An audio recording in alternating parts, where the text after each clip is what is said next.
እፎይ አንዴ ወሃብያው አንዴ ሰዎች አላቸው ጡታቸው ጉቻም ሴቶች አላቸው አለ አላህ።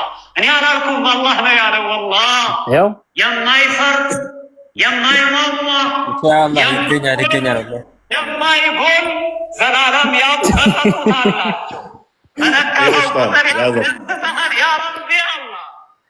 በነገር ያስደስታል። ያ ረቢ አላህ ጡታችሁ ሳይፈር አላህ ነው። አይኑ እስኪጠናገር ይወስዲ አይኑ እስኪጠናገር አይኑ ራስ ጠፋኩ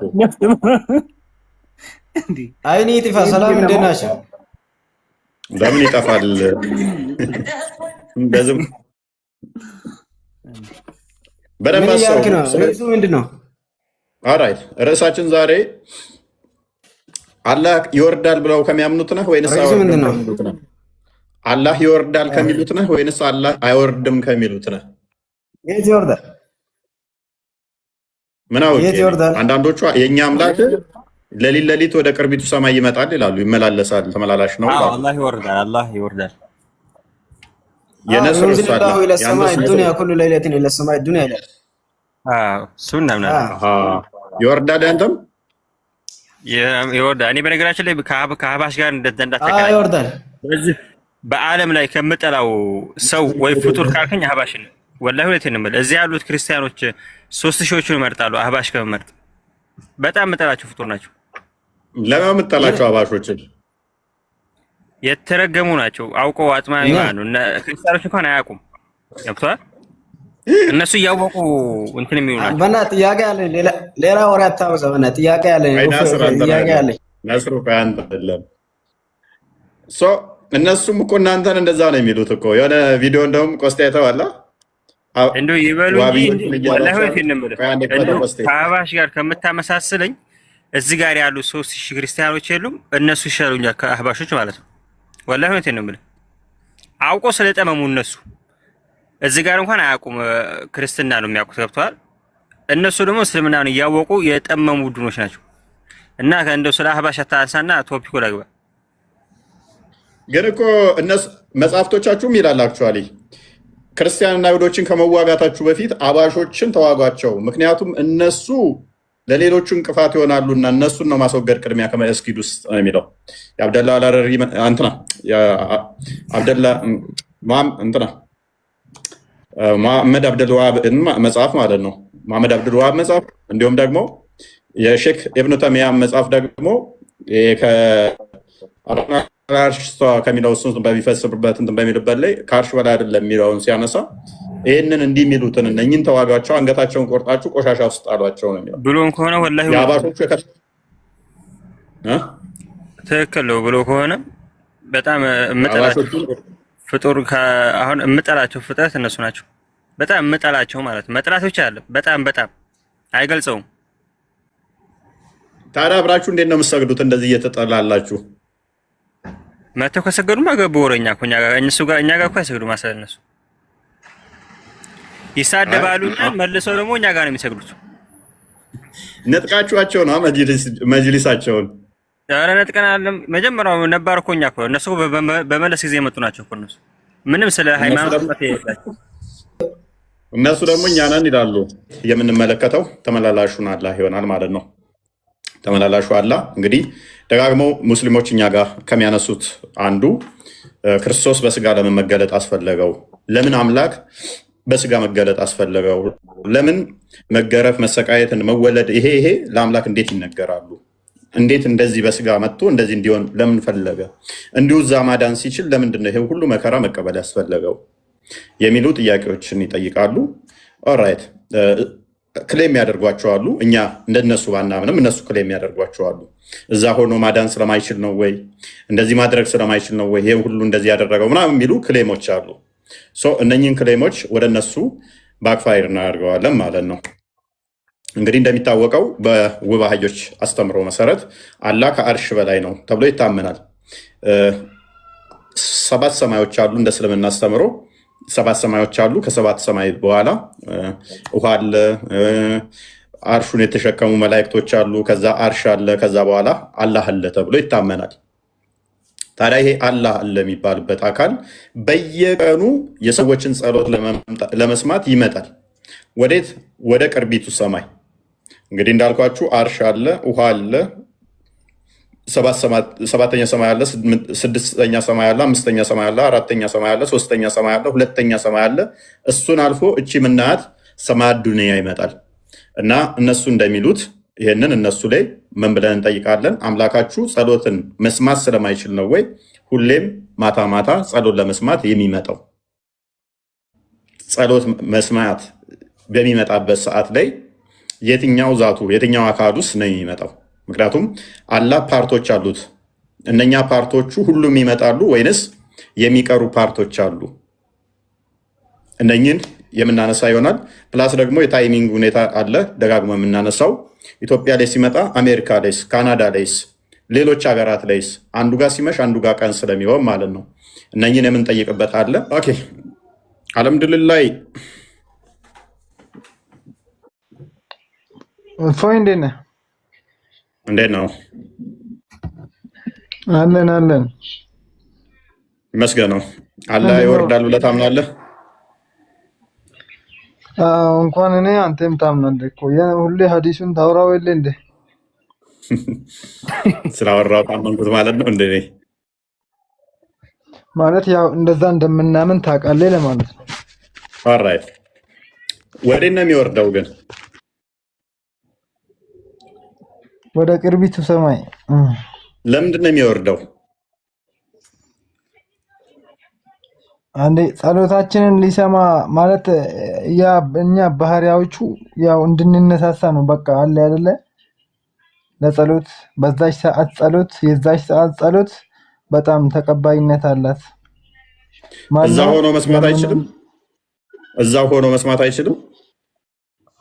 እንደዛ ካልን ብዙ ነገሮችን ማንሳት እንችላለን። ለምሳሌ ሰማይና ምድርን በ6 ቀን ውስጥ ፈጠረ ብለን እናምናለን። ያንን እዛው በአንድ ቀን ባልሞላ ጊዜ ውስጥ ራሱ መፍጠር ይችል ነበር። ያንን ካነሳ ብዙ እናነሳለን።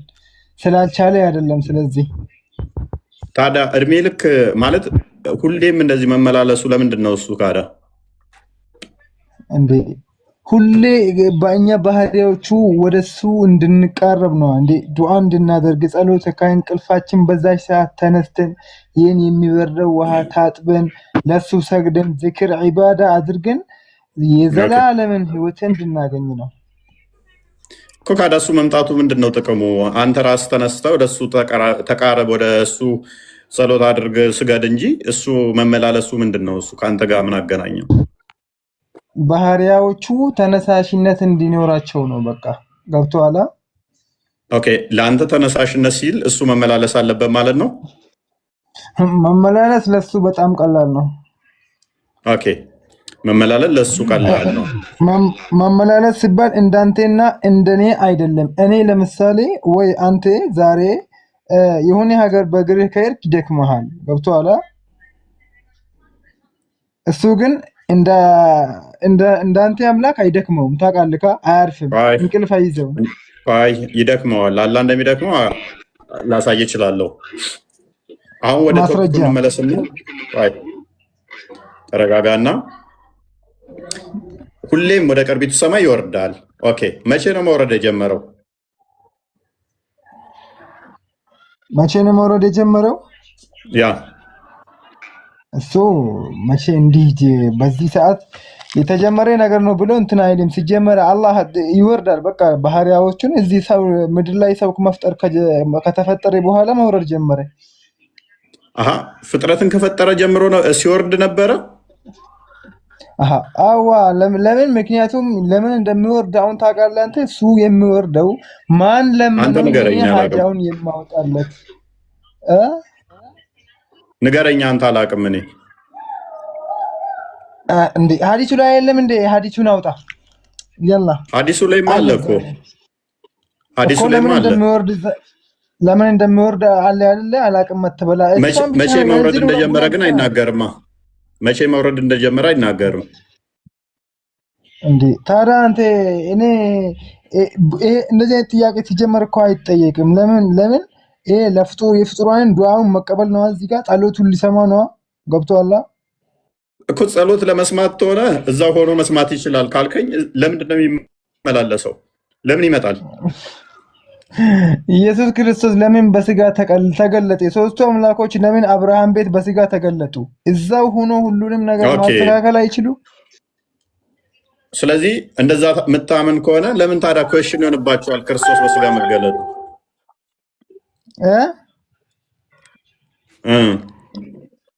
ክርስቶስ በስጋ ለምን ከክርስቶስ አምላክነቱን አምላክ ነው ካላችሁ ለምን አምላክነቱን ለቆ ወደ ሰው ለምን ሰው ሆነ?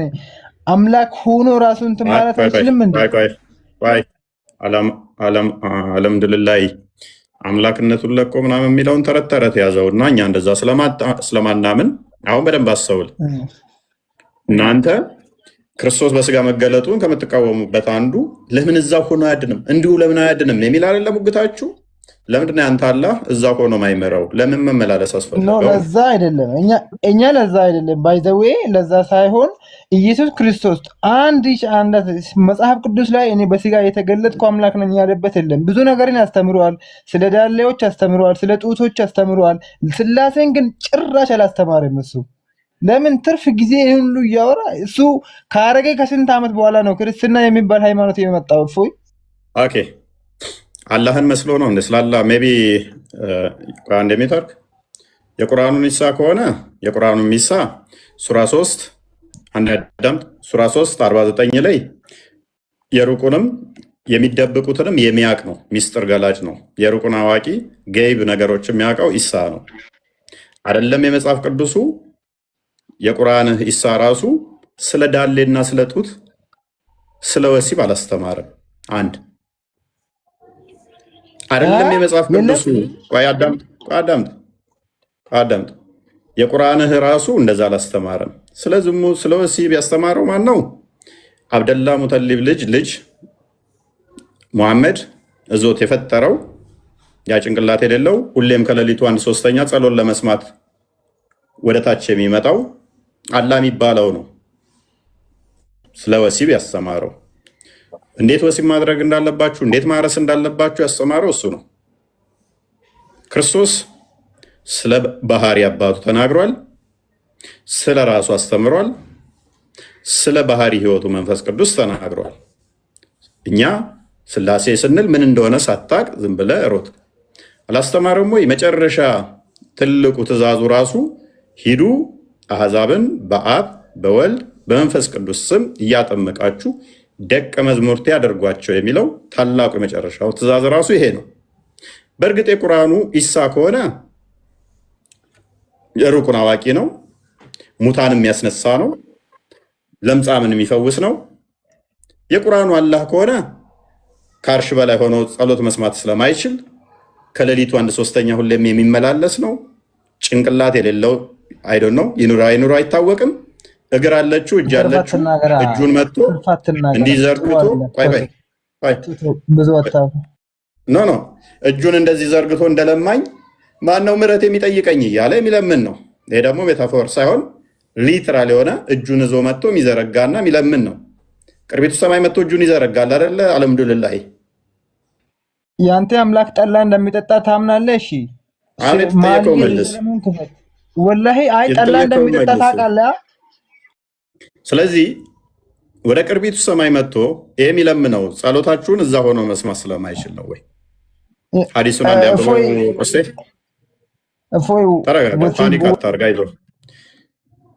ተረጋጋ። ሐዲስ ቁርሲ 18:40 ላይ አላህ ተርብ ያለው እያለ ልመና እንደሚለምን እሱን እሰጥሃለሁ። ኔክስ ትረጋጋለህ። ተጠምቼ አላጠጣችሁኝም ሲል ጠላ ስላላጠጡት አይደል እንደሚለምነው ያንተ አላህ እኮ አንድ ነገር። እሺ ችግር የለው እሰማሃለሁ። አንድ ነገር ግን አሁን ተረጋጋ። ቆይ ነበብልህ ሐዲሱ ጠላ ይለምናል ያንተ አላህ ችግር የለው። ስለምን እዛ ጋር አልደረስንም? ሐዲሱ ይነበብ። ተረጋጋ። ሐዲሱ ይነበብ። ቆይ ተረጋጋ። ለምን እፎይ ለምን ትልቅ ሰው ነህ? እኔ አሁን አንድ ነገር አረጋግጥልኝ። መጽሐፍ ቅዱስ ላይ አለ የለም? ሐዲሱ ይነበብልህ። ሐዲሱ ይነበብ እኮ ስለ ወሲብ አለ እያልኩ ነው። እፎይ እንዴት እንደሚያስተምር አንተ አምላክ። ተረጋጋ። ቆይ ተረጋጋ። ታመጣለህ። አንብቡ ነው መሰለኝ። አውጣለሁ። መርሃባ። እሺ እየተረበሽክ ነው። አንዴ ወንድማችን ቁርአኑን መጽሐፍ ቅዱስ መስሎን። ምናልባት ይህን መጽሐፍ አንብብ መተህ ከሆነ ንገረን በሰላም። ጌታችሁን ለምን ትለቃላችሁ እናንተ? ለምን ጌታችሁን ትለቃላችሁ? አንዴ ዝም በለ። ይነበብ፣ ተረጋጋ። ቆይ እንዴ ቤቱ ርዕስ የለውም እንደ ይነበብ፣ ተረጋጋ። አላወራጁ ነው ርዕሱ። ይነበብ፣ አዳምጥ። ቀጥላ ነው። እሺ እኮ ሙስሊም መጣችሁ ብዬ ተመልከቱ፣ ብልግና ተመልከቱ። ሳይ ሙስሊም 758 ቢ ላይ እንዲህ ይላል ሐዲሱ። ተመልከቱ፣ አቡ ሁረይራን የዘገበው ሐዲሱን እንመልከተው። ያለ መልእክተኛ እንደዚህ አሉ። አላህ ዲሴንድስ ኤቭሪ ናይት ቱ ዘ ሎወስት ሄቨን። ምን አለ? አላህ ወደ ቅርቢቱ ሰማይ ሁሌ ማታ ማታ ይወርዳል አሉ። when 1/3 of the first part of the night is over። አንድ ሶስተኛው የክፍል ምሽት ባለፈ ጊዜ አላህ ወደ ቅርቢቱ ሰማይ ይወርዳል። ከዛስ ወርዶ ምን ይላል? I am the Lord እኔ ነኝ ጌታችሁ፣ I am the Lord እኔ ነኝ ጌታችሁ። who is there to supplicate me so that I answer him። ማን ነው የሚጠይቀኝ እኔም የምመልስለት ብሎ ይላል። ወዴት መጥቶ? ወደ ቅርቢቱ ሰማይ። መቼ? የሌሊቱ 1/3 ክፍል ካለፈ በኋላ ደጋግሞ ይህን እንትን ይላል።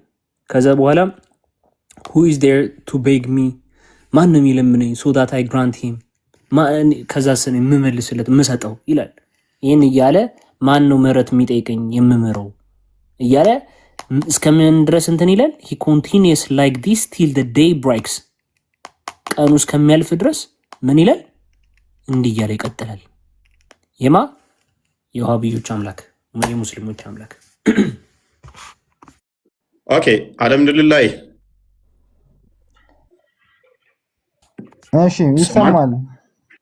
አላህ ሲወርድ ከየት ነው የሚወርደው? ከየት ነው የሚወርደው? አላህ ከየት ነው የሚወርደው ማለት ከየት ነው የሚወርደው ነው? ግልጽ እኮ ነው። ወደ ቅርቢቱ ሰማይ ይወርዳል ከተባለ ነበር በፊት። መጀመሪያ እኛ አርራህማኑ አለል አርሽ ሰዋ አርሽ ከአርሽ በላይ የነበረ አላህ ነው። ገብቶሃል? ከአርሽ በላይ ነው ያለው። አርሽ ነው ያለው።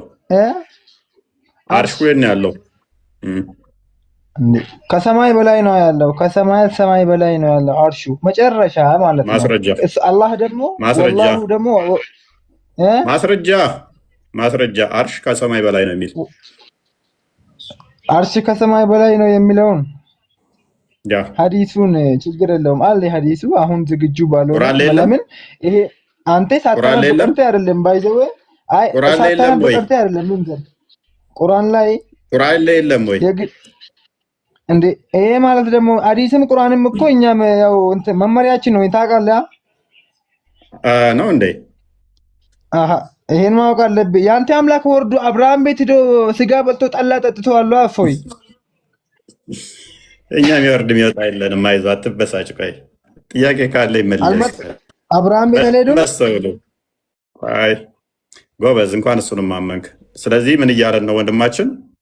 ለአብርሃም የተገለጠው የኛ አምላክ እንደሆነ እየመሰከረ ነው። ስለዚህ አብርሃም ሙስሊም ነው ሲሏችሁ ተረት በሏቸው። እኔስ ይሄን ቪዲዮ አንዳንድ ፖስት ይቀጥል። መልካም እስቲ እንስማው እንግዲህ አባሾቹ ደግሞ ምን ይላሉ? እሺ አንድ ጥያቄ ይጠይቃል። አዲስ አዳም ተጠየቀ። ይሄ ሰውዬ እስቲ የተጠየቀውን ጥያቄ እንስማው። እየተጠየቀ ማለት ነው። ቅድም ምን እያየው ነበር? እየተጠየቀ ማለት ነው። ምን ይላል? አምላክ አንድ እግር ነው ያለው የሚባል አለ ይላል። ሁሱም ይባላል። እዚህ እየጠየቀው አንድ እግር አለው የሚባል ነገር አለ፣ ግን ይሄ ስህተት ነው። መምረር ያስተካክላልና ማሻአላህ እነዚህ ሰዎች አምላክን ፍጥረታት በሚገለጽበት አንድ እግር በሚባል ባህሪ አይገልጹትም ልልላለሁ። አይ ሁለት እግር ነው ያለው ብሎ አብራ ያ አላህ هذا الاسلام ይሄ ነው علمه النبي عليه الصلاه والسلام። ሰውን ከማምለክ ውጡ ብለን እኛ ነብዩ عليه الصلاه والسلام ሰውን አታምልኩ እያሉ የተናገሩት እምነት ይህ ነው ወይ? እነዚህ ሰዎች ሐታ አላህ አደምን የፈጠረው በራሱ ምስል ነው ይላሉ። ልዩነታቸው ምን መሰላቸው? አሁን እነዚህ ሰዎች እንትን አላሉ ነው፣ በቃ ተሻከውን ያለ ተጠራጥረውን ያለ የሆነ የሚያመልኩት የሆነ ሰውን አካል ማወቅ አልቻሉም ነው በቃ እንደዚህ ብሎ የሚገልጹ ማለት ነው። ለምን አደምን በራሱ በሱ ሱራ ነው የፈጠረው ነው የሚሉ አደምን በሱ ሱራ ነው የፈጠረው ይሉና እኮ ለይሰ ከሚስሊሂ ሸይኡን መጠቀም ይፈልጋሉ። ኡስታዝ የጭንቅላት ጥበትና ይሄ የጭንቅላት ይሄ የያዛቸው ሰዎች አደምን በራሱ ምስል ፈጥሮታል። አደም ሁለት አይን እንዳለው አላህም ሁለት አይን አለው፣ አደም ፊት እንዳለው አላህም ፊት አለው እያሉ ያወሩና አመሳስለው ከዛ ለይሰ ከሚስሊሂ ሸይኡን እዚች ጋር መጠቀም ይፈልጋሉ። ምን ያህል ደደብ ተማሪ እንደሰበሰቡ ነው እኮ የሚያሳየው። በቃ በጭፍን አደበቅ የሚከተል ህብረተሰብ ይዞ እዚህ ጋር በአላህ በጣም የምጠላቸው ግሩፕ ናቸው። ይመለሳል ሁሉ ደላላ የሆኑትም ኢንሻአላህ ትመለሳላችሁ። አንዳንድ ባይዘወይ ኡስታዝ ደላላ የሆኑ ሴቶች አሉ፣ የዋሃቢያ ደላላ ማለት ነው። እነዚህ ኡስታዝ ተብዬዎቹ 1000 ሰው ምናምን ላይቭ ላይ ቁጭ ሲል የሚደልሉ አሉ፣ ደላሎች ማለት ነው። በውስጥ ቁርአን ያስቀራሉ እያሉ ድለላ ስራ የሚሰሩ አሉና እነዛ ደላሎች ካያችሁ በየቤቱ ይዞሩና ፖለቲካ ለመስራት ይሞክራሉ። አብዛኛው ጊዜ ሴቶች ናቸው እና ገብቶ ሲያወሩ ወሬያቸውን ማየት ትችላላችሁ። ወሬያቸውን ብቻ ትንሽ የሆነ ትንሽ መስማት ነው የሚያስፈልገው እና የድለላ ወሬ ነው የሚያወሩት። እውነት የድለላ ወሬ እዚች ጋር እያስረዳችሁ አፋችሁ ላይ ቁንጥር እያደረጉ እያቸው ስሟቸው እንግዲህ እንዲህ እያሉ ነው። እዚች ጋር ቁጭ ብላችሁ ነው እኮ በህይወት እያላችሁ በአፋችሁ ያወራችሁትም ሳትጨርሱ ቀጨም ያደርጉና ከጫፍ ወስዱና ይሁ እንግዲህ ይሉና የድለላ ስራ ይሰራሉ። ስለዚህ ዲን ድለላ አይደለም። ዲንን ከኡስታዞቻችን ተማሩ ነው የምለው። ነዝሯቸዋል። አሁን ነዝሯቸዋል። በጣም ተናደዋል። እኛ አሁን እዚህ ታቀደም ምን እያየ ነው? ይሄ እኮ ምን መሰለህ እፎይ፣ ይሄ አሁን እነዚህ መከፋፈሉ ምናምን ምንም ግራ የሚያጋባ ነገር አለ። ነብዩ ሰለላሁ ዐለይሂ ወሰለም የተናገሩት ነገር ነው። ወደ 73 ነው ምናምን ይከፋፈላሉ ሞቶቼ ብለዋል። ገብተዋል። ይሄ ምንም ተለያዩ ምናምን የለም። ይሄ የዱርዬ የቡዘን የቀማቴ ግሩፕ ነው። እነዚህን እያመጣ እንትን አትበል። ያ እነሱ ደግሞ እነሱም እኮ እናንተን ጭንቅላት የላቸውም። አሁን ሰምተዋል ሲያወራ በጣም መሀይምና ደንቆሮ ናቸው አብዮች እያሉ ነው ደጋግመው የሚናገሩት ስለእናንተ አውቀ ዝም ብሎ እኮ ነው። ታዲያ የግድ እኛ ቁርአን ላይ የሌለው ነገር ማለት አለብን? የእነሱ ጋር ለመሳሰል ቁርአን ያላለውን የግድ አለ ወይ መቀየር አለብን ርዕሱ? እነዚህ እኮ ነው እነሱ እያደረጉ ያሉት። አላህ ይወርዳል የሚል ሐዲስ አለ አይወርድም አለው የለውም ይሉሃል። ቁርአን ላይ የተቀመጠውን አጥመመው ነው የሚተረጉሙት። እና እባክህ እነዚህ ሰዎች አታምጣ። እነዚህ ዝም ብሎ እንትን ናቸው፣ ምንም እውቀት የሌላቸው የቀማቴ ጀማ ስብስብ ናቸው። የቀማቴ ጀማ እንዳይሰሙ ያብዱብሃል ከሰሙ። ትክክል ነው። እውነት እኮ ነው። ይስሙ ከሰሙ ያለ ነገር ነው። ነገር የለም። አሁን እኮ አስቸጋሪው የእናንተ ምንድነው? እሱ ከፍጡር ጋር አመሳስላችሁታል እኮ። እነሱ እኮ አሁን መቀበል እኮ አዲሱና ቁርአኑን የከበዳቸው የእናንተን አስተምሮ ከተቀበሉ ፍጡር ይሆናል። የፍጡር ባህሪን ለፈጣሪ ሰጣችኋል ነው። ለምሳሌ አላህ ይወርዳል አልከኝ። የት? ወደ ቅርቢቱ ሰማይ። አላህ በመውረድ በመውጣት የሚነገር ከሆነ ከዛ ደግሞ ሁሌም ጸሎት ለመስማት የሚመላለስ ከሆነ ከፍጡር በምን ተለየ? በየቀኑ ሲመጣ ሲያስበው ይሄ ለእንትን እኮ ነው። ይሄ አንድ ሰው ወጥሮ ዱዓ እንዳያደርግ ማለት ሂማ እንዲኖረው ነው ይሄ የተባለው እንጂ እሱ ነው የሚያውቀው እንዴት እንደሚወርድ ምናምን። ይሄ በእንትን ይወርዳ በዛ ይወርዳ ምናምን እንኳን አይደለም። ይወርዳ ሲባል ያ ሰው እዛች ሌሊቷ ላይ ወጥሮ እንዲያደርግ ነው እንደዛ የተባለው። አሁን እኮ መውረዱ እንዴት ይወርዳል የሚለው አያጣላንም። እንዴት ይወርዳል የሚለው የሚያጣላን አይደለም። እኔ ችግር የለብኝም እሱ ኦኬ፣ ለሱ በሚገባው ይወርዳል። ፋይን እስማማለሁ። ግን ይሄ መውረዱ በራሱ ለፈጣሪ ከተነገረ ከፍጡር ጋር ይመሳሰላል ነው። የፍጡርን ባህሪ ገንዘብ አደረገ አሌስ ራሱ ማለትም በዛቱ ይወርዳል ብለህ ካመንክ ለማተረጉመው ከሆነ አሁን አላህ እጅ እግር አለው ብለህ ታምናለህ፣ የማንንም አይመስል። ያ ዛቱን ይዞ የሚወርድ ከሆነ ከአርሽ በላይ ነው የሚለውን ራሱ ንግግር ያፈርስብሃል ነው። ምክንያቱም አንተ ከአርሽ በላይ ነው ባልክበት ሰዓት ላይ እሱ ወርዷልና። እኛ አሁን እኮ ይወርዳል አርሽ ላይ እኮ የለም እኮ አላለም፣ ይወርዳል ነው ያለው። ገብቶሃል? እሺ ሲወርድ እጁ ከአርሽ በላይ ነው የሚሆነው ከአርሽ በታች? ላሱን አላህ አለም እንዴ ይሄ ኩይተ እሱን አላህ ያውቁ ማለት እጅ እግር ምናምን ሳይሆን አይደለም። እሱ እንስማማ። ሲወርድ ያ መናገር የሚችልበት አካሉ አብሮ ይወርዳል አይደለ? ከአርሽ በታችም አለ ቅርቢቱ ሰማይ ጋር። ምክንያቱም ማን ምህረት የሚጠይቀኝ የምምረው ብሎ የሚናገርበት ያ ንግግር ራሱ ስለወረደ ነው እንጂ ስለወረደ ነው ከአርሽ በታች ሲመጣ እንደዛ ብሎ የሚናገረው አይደል? አዎ መልካም። ስለዚህ የሚናገርበት ፓርቱ ከመጣ ፕላስ ደግሞ እጆቹ ራሱ ይመጣሉ ቅርቢቱ ሰማይ። አንድ ሐዲሱን አንደ የክፈትልን ቆሴ እጆቹ ዘርግቶ ማን ነው ምህረት የሚጠይቀኝ የምምረው፣ ማን ነው ይቅርታ የሚጠይቀኝ ይቅር የምለው ይላል እጁን ዘርግቶ። ስለዚህ እጆቹ ከመጡ ስንት እጅ አለው ብለህ ነው የምታምነው አንተ? እኛ አላህ በቁርአን አለኝ ያለኝ ብቻ ነው የምናምነው። ስንት እጅን ምናምን ያልሆነ አለ። ስንት እጅ ነው ያለው? አለኝ ያላችሁ ስንት ነው? 2 እጅ ነው። እሺ አንዴ ሐዲሱን እንመልከተው። ኦኬ ይሄኛው ነው ቦስ? የትኛው ነው? ኖ አላህ ሁለተኛ ይመጣና እጁን ይዘረጋል የሚለው ዘርግቶ የሚጠይቅበት። ኦኬ አለሁ አዲስ ልኬልሃለሁ። አዲስ አለው ቁጥር ላይ ነው ያለው ነው። አዎ ልኬልሃለሁ።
አፒል ስላደረገ እንዲለቅለት ማለት ነው።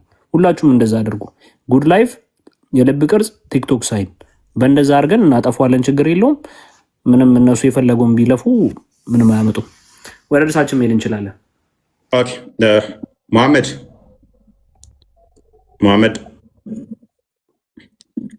ይሰማኛል? እንኳን ደህና መጣህ። እንኳን ደህና ጠበቃችሁ። ቆየሁ እኮ። እሺ አላህ ከሌሊቱ 1/3 ይወርዳል ብለህ ታምናለህ? አዎ አምናለሁ። ኦኬ አላህ አይወርድም ይወርዳል የሚሉ ውሸታኛ ናቸው፣ ወይንም ደግሞ የነሱ አላህ ፍጡር ነው ብለው የሚሉ ትክክል ናቸው ብለህ ታምናለህ? ከሱ ላይ ያው እንግዲህ ስለ መከፋፈሉ እያወራ ይመስለኛል፣ ስለ ሙስሊሞች ወይም ኢስላም ክፍፍል አይደል? በቃ እንደዛ ብሎ አንድ አካል ቢያምን እኔም አምናለሁ። ለምሳሌ ፈጣሪ ወደ አንደኛው በየቀኑ ፖዚሽን አንደኛው የምንከፋፈልበት ጉዳይ ይሄ ነው። ኦኬ ግን ይሄ ጉዳይ ዓለም አቀፍ ያሉ ሙስሊሞች በአንድ ቤት ነው ማለት የቤት ውስጥ ጉዳይ ነው። አንዋር ሰይድ ተመለስ። ኦኬ ስለዚህ ብትለይ ቀጥል። ሶሪ ኢንተራፕት። ስለዚህ በአንድ ቤቱ ነው ይሄ ክፍፍል አለ። ይሄ ማለት ግን በተለያየ ቤተ እምነቱ ነው ወይም ደግሞ የከፋ ክፍፍል ውስጥ የሚያስገባ ሳይሆን አንዳንዶች እንግዲህ የሆነ ተፍሲር ወይም ደግሞ አፈታት ነው። አንዳንዶች በአካል አይገለጥም ሲሉ፣ ሌላኛው ደግሞ ቁርአኑ በቀጥታ ነው የሚተረጎመው በአካል ይገለጣል ብለው ያምናሉ ወይም እናምናለን። ያለውት ፓርት ለምሳሌ ማለት ነው። ስለዚህ አላህ Subhanahu Wa Ta'ala ከሌሊቱ 1/3 ወደ ቅርቢቱ ዓለም ወይም ወደ ቅርቢቱ ሰማይ ይወርዳን ካለ ይወርዳን ብለህ ነው የምትወስደው። ያልተነገረህን ደግሞ አልተገለጸም፣ በቃ እዛው ላይ ነው የምቆመው። እሱን አካል ደግሞ ከምንም ጋር አይመሳሰልም። እዚህ ላይ ግን አንተ ይወርዳል የምትለው ከሌሊቱ 1/3 የማንም አይመስል እጅ እግር ያለውን ነው አይደለም? ምንንም አይመስልም ወይም ደግሞ ፍጡርን በፍጹም አይመስልም የሚለውን አስመራ ያዝልኝ። እግር የለው እጅ የለው። ስለዚህ እጅ እግሩ ነው የሚወርደው ወይንስ ሌላ ነገሩ ነው የሚወርደው? ራሱ አልተባለም። አሁን ይሄ ጥያቄ በራሱ ምንም ያልተባለን ነገር መፍጠር ይባላል፣ ወይም ደግሞ ክፍፍሉን ለማስፋት የተፈለገ ነገር ነው እንጂ ይወርዳል ከተባለ ይወርዳል፣ እዛው ላይ ነው የሚቆመው። እጁ ይወርዳል አይወርድም? እሺ አልተባለም አልኩህ ወይ ማለት እስካሁን ቅድም ያነበብነው አዲስ አልሰማህም? ይወርድና እጁን ይዘረጋል የሚለው እንደዛ እኮ አይደለም። ይኸውልህ አሁን እዛ ጋር ላይ ከሌሊቱ 1/3 ወደ ቅርቢቱ ዓለም አላህ Subhanahu Wa Ta'ala ከወረደ በኋላ ይወርዳን። ግን አንተ ይወርዳን ብለህ ስታስብ በአእምሮህ ላይ የሚመጣው ልክ የፍጡር አይነት ስታይል አይደለም። እኔ ፍጡር አትበል መሐመድ፣ ያልጠየቅኩህን አትመልስ። ይወርድና እጁን ዘርግቶ ማን ነው ምህረት የሚጠይቀኝ የምምረው፣ ማን ነው ይቅርታ የሚጠይቀኝ ይቅር ምለው ይላል። ስለዚህ ይወርድና እጁን ይዘረጋል የሚለውን እንዴት ነው የምትረዳው? ይወርድና ምክንያቱም ምህረቱን ማን ነው ምህረት የምሰጠው ይላል የሚለውን ትርጉም ያስይዘናል። የሚወርደው ምኑ ነው? ያስተካክልኝ። እጁ ይወርዳል አይወርድም? እሺ እፎይ እዛ ጋር እኮ መልሼልሃለሁ። እየሰማኸኝ ነው አይደለ? እንደዚህ አይነት ክፍፍል እጁ ተብሎ ሳይሆን አላህ ይወርዳል ነው የተባልነው ብዬሃለሁ። ስለዚህ አላህ ስትል ሳከፋፍል ሁሉንም ሲፋቶቹን አካተህ ነው። በቃ ይወርዳል አላህ Subhanahu Wa Ta'ala ከሌሊቱ 1/3 ወደ ቅርቢቱ ሰማይ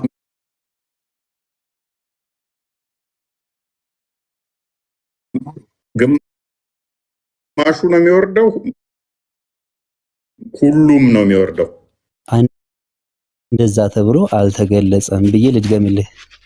እሺ ምን ብለህ ነው የምታስረዳኝ? ይወርዳል ስትል ምኑ ነው የሚወርደው? ካዳላ የምትለው ምኑን ነው?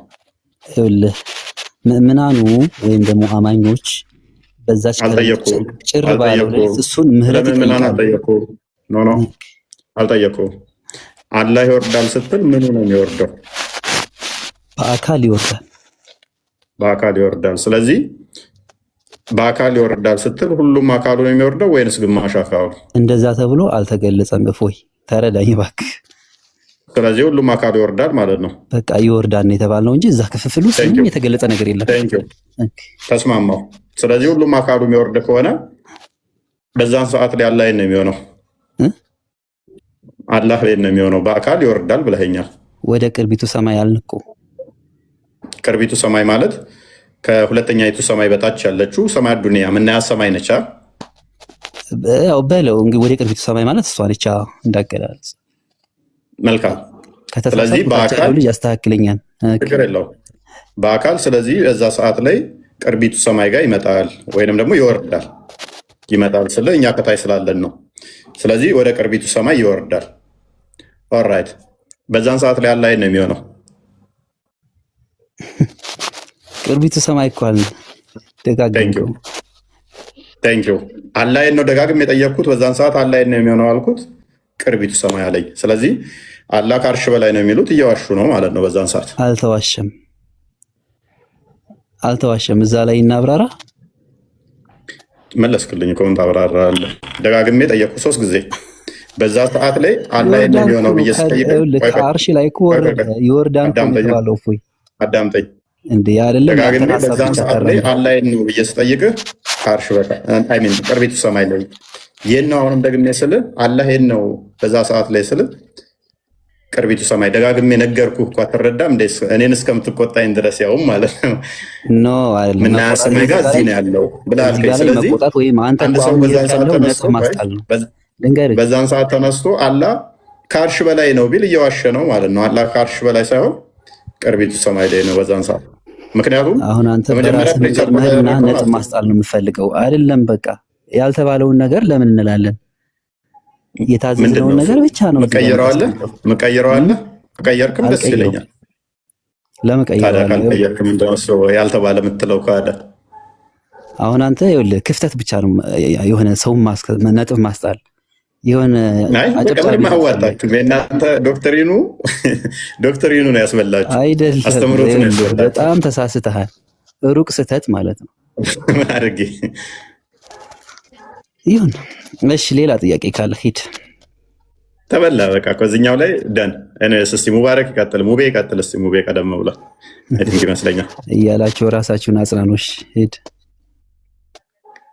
እኔ እኮ እድል ሰጠው እኮ የምታስተካክለው ሳለ ሆይ ስለ አላስተካክልም ያው ነው አልከኝ።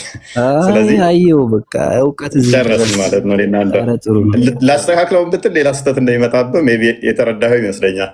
ሙቤ ይቀጥል። ሙቤ ያለ አብዱ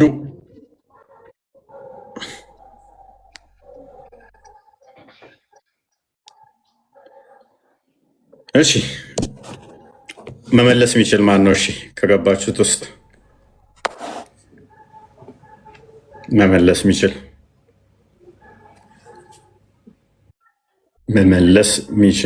ስለዚህ መልስ ፈልገህ ነው እፎይ?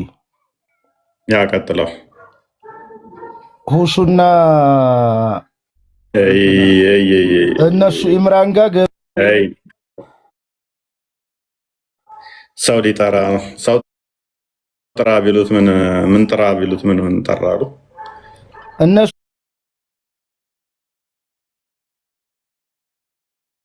ጋር ማወቅ ከፈለክ አሁን የገባ ነው። እኛ በቃ መልስ መመልስ ከሆነ መልስ፣ ክርስትና ማመልስ ከሆነ ከስር ትማራለህ። አለቀ። ዳሲት ኤኒዌይስ ሙስሊሞች በሆኑ በሰንበዲ ከላይ ባሉ ቅድም ሀባሹ እንዳለው ማለት ነው ቲፎዞ አላቸው አለ። ቲፎዞቻ ፕሮፓጋንዳ ይነዙላቸዋል፣ ጭንቅላት የላቸውም አለ። እነሱን ነው የሚከተሉ ዝም ብለዋል። አባሹ ዋብዮቹ እንዳለ ምንም አያውቁም። የሆኑ ኡስታዞች አሉ 1000 ሰው ምናምን የሚከተላቸው፣ በእነሱን ነው ዝም ብለው የሚከተሉት። አባሾቹ በደንብ የገለጿቸው ማለት ነው። ጥያቄ ስታይ እከሌ የሚባል የሚመልስልሃል እምነታቸውም ማለት ነው። እኔስ በደንብ አስተውሉ። አሁን በሀባሾች እና በዋብዮች ትልቁ ልዩነት አንዱ አላህ ከአርሽ በላይ ነው ወይንስ አይደለም የሚለው ትልቅ መከራከሪያ ነጥብ ነው እና ከሌሊቱ 1/3 ሁሌም የሚወርድ ከሆነ የዓለም ሰዓት ደግሞ ተለዋዋጭ ከሆነ በዓለም ላይ የተለያየ ሰዓት ካለ የተለያየ ታይሚንግ ካለ አላሁን ወርዷል አልወረደም?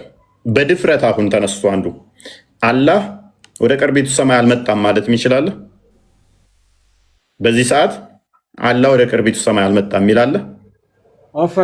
ከማን አቤት እንግዲህ አላህ በዚህ ሰዓት ወደ ቅርቢቱ ሰማይ መጥቷል አልመጣም? እንደሚታወቀው አዲስ አበባ ላይ አሁን በዚህ ሰዓት 23 ሰዓት ነው።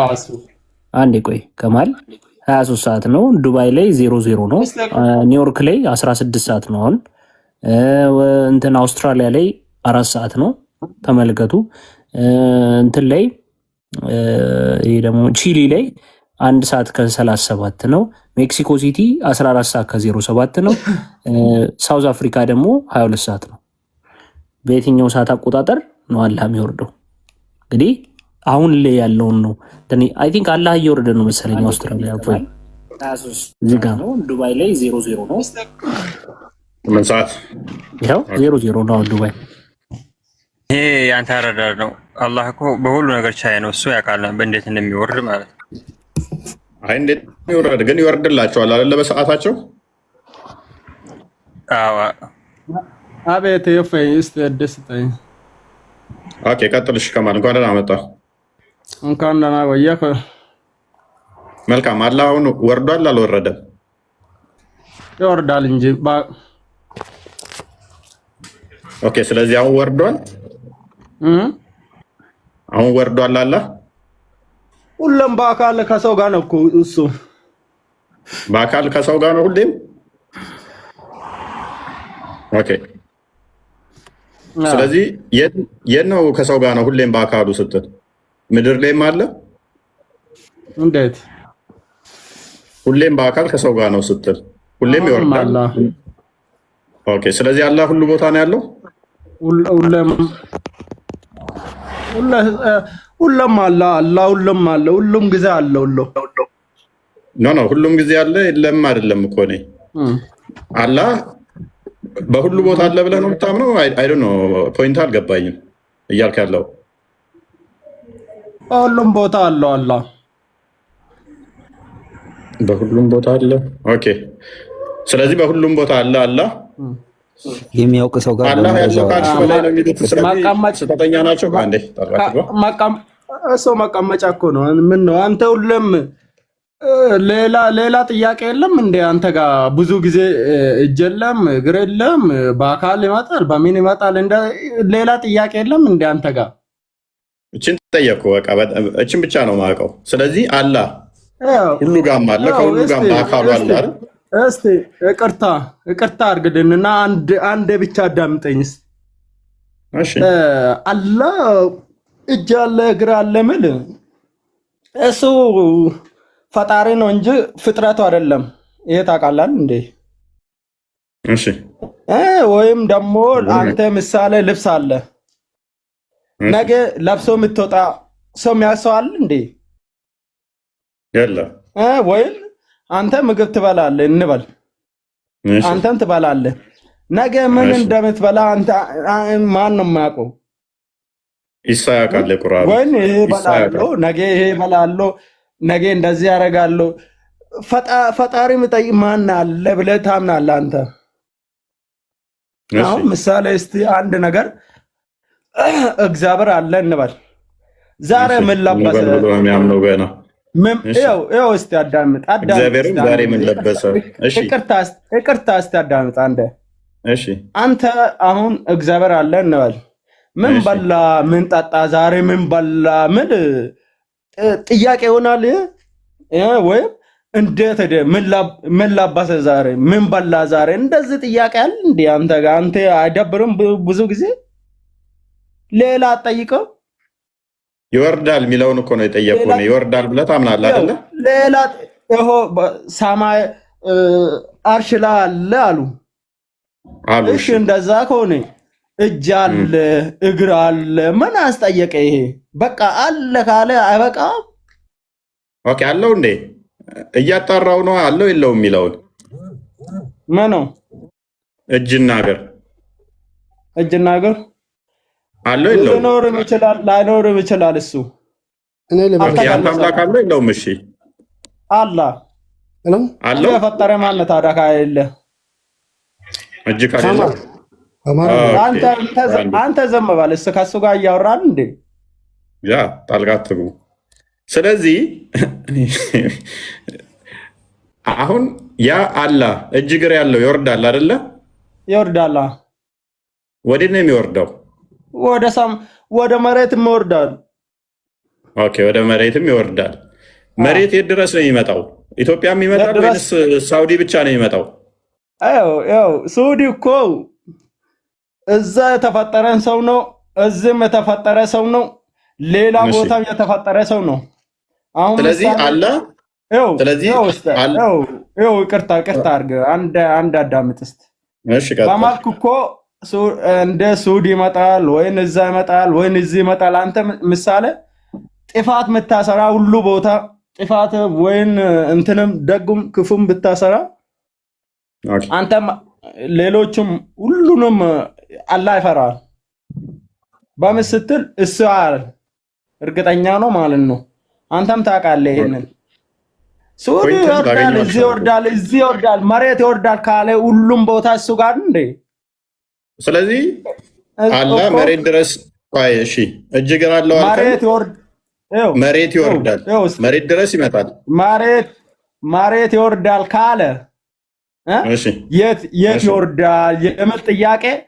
ይሄ መሬት የፈጠረ እሱ ነው። ወደ መሬት ይወርዳል ስትል እስቲ ሳይንቲስቶቹ ማለት ነው ወይን ዳር የሚያውቃለ ሰው እስቲ ቅርታ እፎይ ዳር ጫፍ የሚያውቃለ እንዴ? ይሄ መሬት ላይ ጫፉ የት ጋር እንደሆነ የሚያውቅ አለ? ኦኬ እዛ ጫፉ ላይ ሊሆን ይችላል የሚወርደው።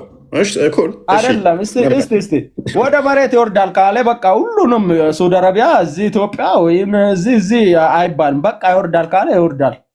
እዛ የምድር ወገብ ታውቃለህ? ኢኳተር ኤኔስ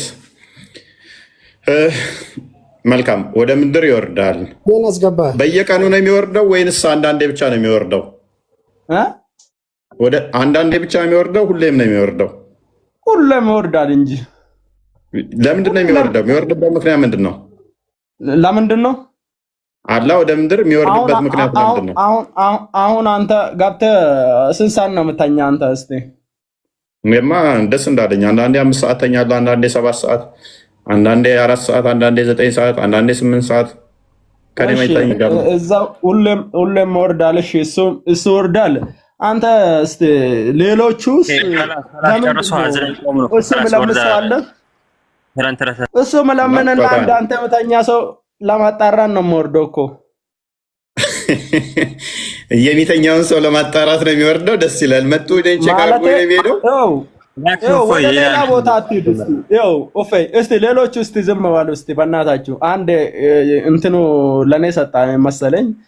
እስቲ ለማጣራ ሳይሆን አሁን እዛ ጋር አንተ የምተኛው መቼ ነው አልከኝ። እኔ የምተኛበትን ነገርኩ። ከዛ እናንተ የተኙትን ቼክ ሊያጣራ ይመጣል አልከኝ። አሁን እሱ መለመንና ሁሉም ያውቃል። እሱ ምሳሌ 8 ሰዓት ይወርዳል ይላል። ለዛ ደግሞ ሌሎቹ የማይተኛ እናንተ ምሳሌ ቤተክርስቲያን መሄድ እኔ የክርስቲያን ወይ ኦርቶዶክስ እምነት መናቅም አይደለም። ይገባላል።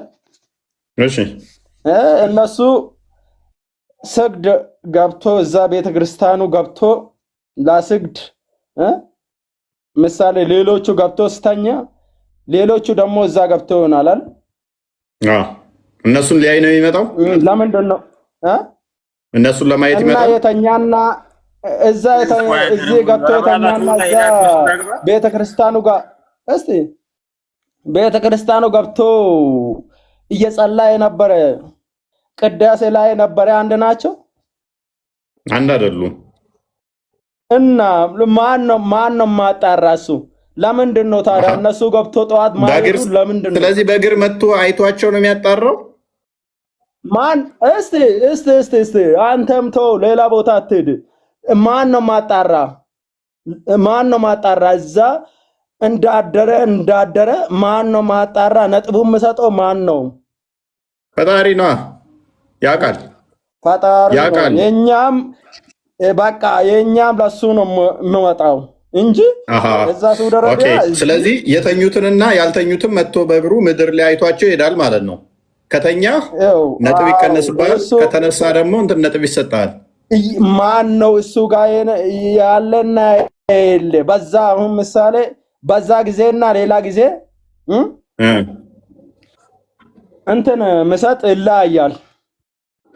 ልክ እኮ አንተ አሁን ለምሳሌ ሎክ አንተ ያለኸው ለምሳሌ እኔ ከተማ ላይ ከሆነ አብይ ያለው አዲስ አበባ ነው፣ ጠቅላይ ሚኒስተሩ ከቢሮ ተነስቶ እስቲ ከማል ተኝቷል አልተኛም፣ ወይንም እኔን መርጧል አልመረጠም፣ መጥቶ ቼክ እንደሚያደርገው መጥቶ ቼክ ያደርግሃል ማለት ነው። ተኝተሃል አልተኛም ነጥብ መሰጥ ይለያያል። ግን አላሁለም እዛ ነው። ግን እዛ በዛ ሰዓት ተነስተ ወይን እየሰገድክ እየለመንክ ከሌላ ጊዜ ወይም ከቀኑ ይለያያል። በዛ ጊዜ በዛ ሰዓት ይለያያል። እሱ ማቅ ይገባል። ለዛ ደግሞ እጅ አለ እግር አለ። ሲመጣ ግን አይታይም። ከማል አሁን አንዴ አዳምጠኛ። ወደ ምድር ይመጣ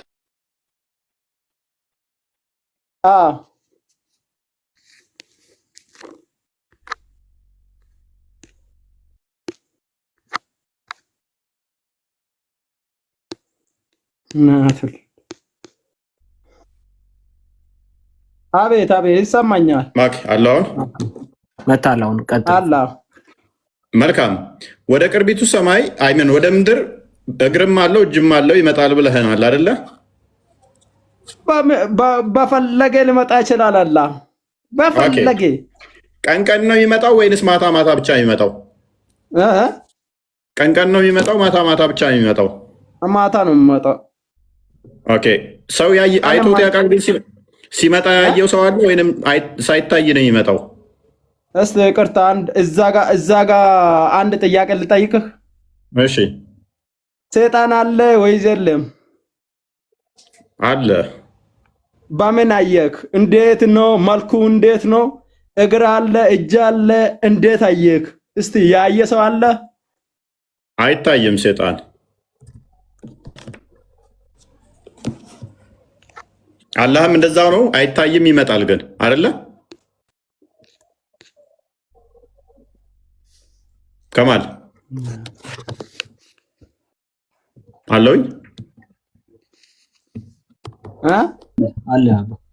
ስለዚህ አላህም ይመጣል አይታይም እንጂ ተደብቆ ይመጣል ማለት ነው። የሚገርም ነው። እናንተ ዛሬ ደግሞ የተማርኩት አይሰማም አይሰማም። ግሩም ሰምቻለሁ። ኧረ አላህን ከሰይጣን ጋር መሳስለው ግሩም ነው ዛሬ ትምህርት። ይመጣል አይታይም። በቃ መጣለው ካለ እሱ ንግግር ብቻ በቂ ነው እንጂ አንተና ናይን አንተ እስቲ ይቅርታ መጣለው እኔ መጣለው ካለ እሱ ከነገረ ሰው ከሱ በታች ነው እንጂ ከሱ በላይ አይደለም። ይሄን ማወቅ አለበት።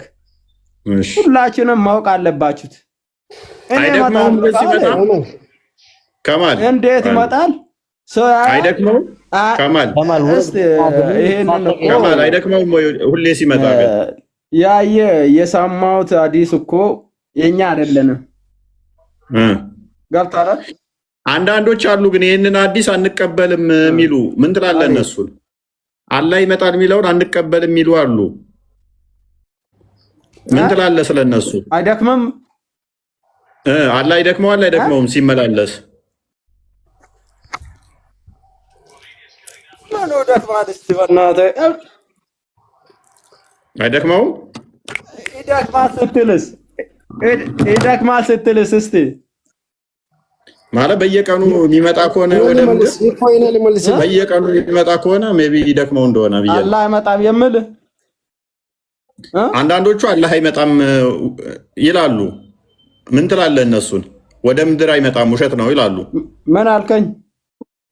አላህ ወደ ምድር ይመጣል የሚለው ውሸት ነው አይመጣም አንዳንዶች ይላሉ። አንተ ምን ትላለህ? ይሄን ቆይ ምን አልከኝ? እስቲ አላህ ይመጣል ይወርዳል ይወጣል የሚለው ውሸት ነው፣ አላህ አይደለም መልአክ ነው የሚመጣው የሚሉት እስቲ የኛም ሌሎችም እኮ እኩል አይደላችም ማለት እሺ፣ ችሎታችም እኩል አይደለም። አዎ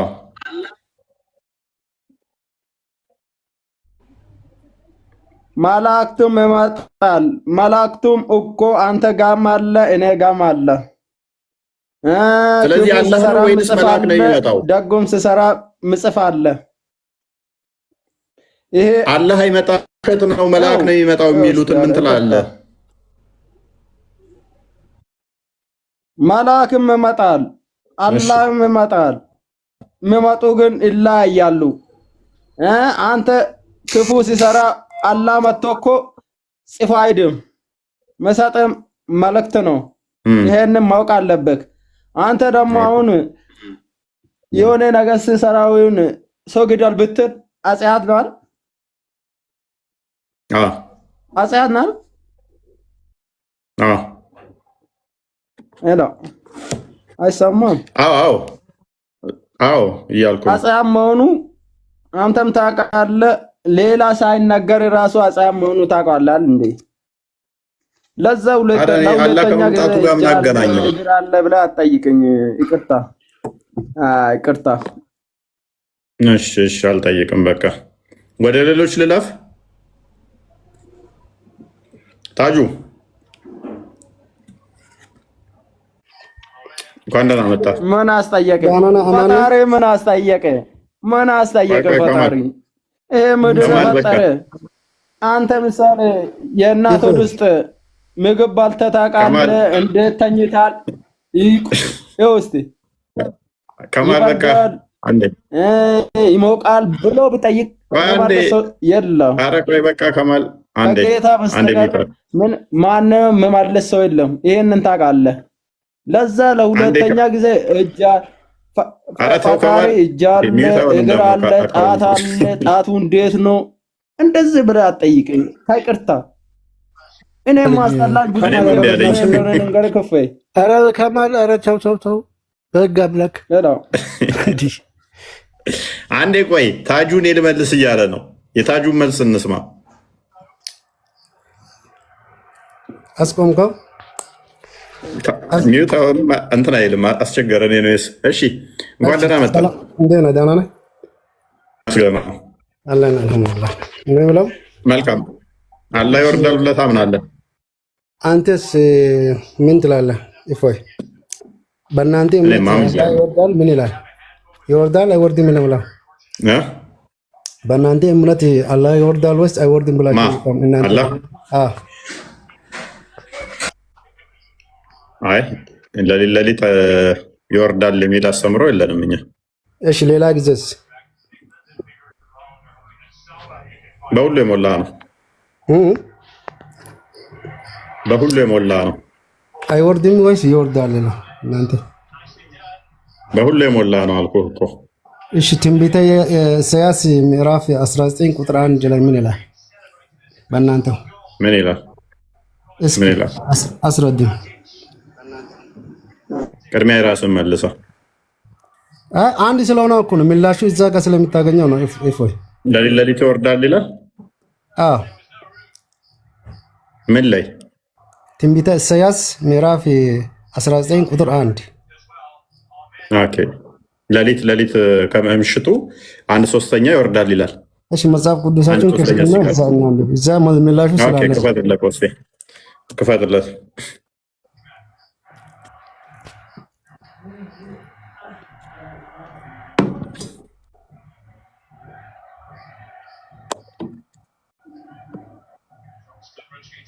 ስለዚህ አላህ 50 አግኝቷል እያለን ነው ወዳጃችን።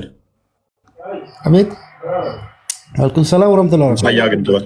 አልሐምዱሊላህ አብለዝ አቤት አላም ለቆቆ ነው። አይ ቲንክ ስልክ ላይ ነው መሰለኝ። ወንድማችን ታጁ ማይክን እናንተው ጋር ነው። ኦኬ እምነትህ እንዳለ ነው ታዲያ። እፎይ ትንቢተ ኢሳይያስ ምዕራፍ 19 ቁጥር 1 ላይ ምንድን ነው የምትለው? ምን ይላል? እስኪ እሱ ጋር ምላሽ አለ። እፎይ በመለሰው በነሰው ጥያቄ ላይ ምንድን ነው የምትለን ወንድማችን? ለሊት ይወርዳል እያለን ነው። አንተ በእናንተ ሃይማኖት እኮ መጽሐፍ ቅዱስ ታምናላችሁ አይደል? በመጽሐፍ ቅዱስ ታምናላችሁ? እናምናለን። የምታምኑ ከሆነ ያው እዚህ ጋር እናንተ የምታነሱት ሀሳብና እዛ የሚለው ሀሳብ እኮ ይጋጫል። ስለሚጋጭ ነው እዛ ጋር ምን ብሎ የሚጋጨው? እኛ እኮ ችግር የለብንም እኮ አይወርድም ብለህ አንተ እኛ ጋር ያለው ምንም አይገናኝ ስለሆነ ማለት ነው። እፎይ አይወርድም አልክ። በምን ሰዓት ነው የሚወርደው ምናምን አልኩኝ። ሁሉም ሙሉ ነው ምናምን ይላል። ሁሉም ሙሉ ነው የሚል የለም እዛ ጋር ጎደሎ ነው የሚላለው። ጎደሎ ነው ይላል። እስኪ ቦታውን ክፈቱና ከዛ በኋላ ብዛች ጋር እንተማመናለን። መተማመን ስላለብን ጎደሎ ነው ወይ ይላል ወይ? ትንቢተ ኢሳይያስ እሺ እሺ አጥላ ምዕራፍ 19 እሺ ቁጥር ስንት? ቁጥር 1 ምን ይላል? እሺ ለሊት ይወርዳል እያለ ነው። የት አለ? እሺ ለሊት ይወርዳል የሚለው እሺ እየበረራ ወደ ግብጽ ይመጣል። እስኪ አንብቡ። ለግብጽ የተናገረ ሸኪም እነሆ እግዚአብሔር በፈጣን ዳመና እየበረራ ወዴት ይመጣል? እየበረራ ወዴት ይመጣል እኮ። እሺ ምን ይሆናል? የት አለ? ለሊት ይወርዳል የሚለው የት አለ? ምን ያው ወደ ግብጽ ይመጣል የሚለው ምንድነው? በምንድን ነው የመጣው? ግብጽ ለሊት ነው እንዴ? ግብጽ ነው ለግብጽ ነው የሰጠው። ኤኒዌይስ የእኛ ምን መሰለህ? አንብቡቲ። እሺ ችግር የለም። እግዚአብሔር በፈጣን ዳመና እየበረራ ወደ ግብጽ ይመጣል። እስቡት እንግዲህ እናንተም አንተ ምንድነው የምታነሳው ጥያቄ ማለት ነው። እግዚአብሔር ይመጣል በምንድን ነው? ምላሽ አላገኛችሁም? አግኝታችኋል? ምላሹ ይሄ ነው። ህዝቡ እየታዘበ እኮ ነው። መልካም እሺ፣ አንደኛ ትንቢት ነው። ኢሳያስ እንደመሆኑ ትንቢት ነው እየተናገረ ያለው። አንድም ክርስቶስ ወደ ግብፅ እንደሚመጣ የሚናገር ክፍል ነው። ክርስቶስ እግዚአብሔር መሆኑን ያመንክበት ስለሆነ እናመሰግናለን። ክርስቶስ አዳምጣ ክርስቶስ ታስታውሳላችሁ፣ ከተወለደ በኋላ ትንቢት ተነግሮለት ወደ ግብፅ ሄዷል አይደለ? ፕሊስ ለማመስገን ማም ያስገን። ከዚህ የተሻለ እኮ ብዙ ጥቅሶች አሉ። በደመና እግዚአብሔር ይመጣል የሚል አሉ። እነኚህ ምንድነው? እሱ አንድም ፕሊስ ኢንተራፕት አታርጋ። ክርስቶስ ኢሳያስ በትንቢቱ ወደ ግብፅ እንደሚመጣ የተናገረበትን ስላመጣህልን እግዚአብሔር ስለሆነ እሱ ይመጣል ብሎ ትንቢት ተናግሮለታል። ታምናለህ? እሱን በምንድን ነው አንተ እኮ ምን ብለህ ነበር? ግድ ምን በዳመና ላይ ወጥቶ እየበረረ ይመጣል ማለት እኮ ምን ማለት ለማለት አይመጣም ብላ እኮ አስባል። አንድ ቅድም እኮ ስትከራከር ነበር። ኖ የኔና አንተ እኮ ችግር የለብንም እኮ እኛ እኮ ከአርሽ በላይ የተቀመጠ አምላክ አለ ብለን አናምንም። አንድ ሁለተኛ ደመና የሚለውም ራሱ ስለሚፈታ በደንብ አስተውል። ገና እኮ በደመና ይመጣል እኮ ይሄው ትንቢት አስቀድሞ የወጡትን ባይ ለምንድነው አትረብሻ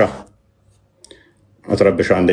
ትንቢት ተነግሮለታል እኮ ክርስቶስን በስጋ እንደሚመጣ ሲመጣ ያ በስጋ የሚመጣው ደግሞ ማቴዎስ ወንጌል ምዕራፍ 24 ላይ ቁጥር 30፣ ማቴዎስ ወንጌል ምዕራፍ 25 ቁጥር 31 በደመና እንደሚመጣ ተናግሯል። ስለዚህ ኢሳያስ ለምሳሌ በደመና ይመጣል ብሎ ወደ ግብፅ እንደሚመጣ ቢናገር ስለ ክርስቶስ ምን ችግር አለው? እኛ እናምናለን።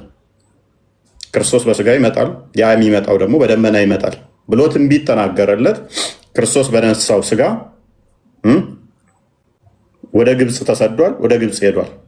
አንድ ስለዚህ ይህንን ታምናላችሁ ወይ? እኛ በሁሉ የሞላ ስለሆነ ከመገለጥ አንጻር እንዲባላል። አንድ ሁለተኛ እግዚአብሔር ይመጣል ሲባል ከምን አንጻር ይነገራል? ከፍርድ አንጻር። ያ ፍርዱ እነሱ ላይ እንደሚመጣባቸው እነሱ ላይ የሚመጣን ፍርድ ከምን አንጻር ይነገራል? እግዚአብሔር መጣ ተብሎ ይነገራል። ፍርዱ ማለት ነው። ኦልሬዲ እነሱ ጋር ነው። ፍርዱ ግን እነሱ ላይ ሲመጣ ፍርዱ ሲደርስባቸው ሲፈረድባቸው እግዚአብሔር መጣ ተብሎ ይነገራል ማለት ነው። ሲገለጥ በፍርድ ማለት ነው። በምን በግር ሳይሆን በፍርድ ሲገለጥ፣ በግብር ሳይሆን በፍርድ ሲገለጥ እግዚአብሔር መጣ ተብሎ ይነገራል። ስለዚህ ስለ ፍርድ፣ ስለ ግብፅ ፍርድ፣ ስለ ጣዖታታቸው እየተነገረ ነው። በፍርድ መገለጡን የሚጠቁም የሚያሳይ ክፍል ነው ማለት ነው እንጂ በእግር እግዚአብሔር ከአንዱ ቦታ አንዱ ቦታ ሪሎኬት የሚያደርግ ሆኖ አይደለም።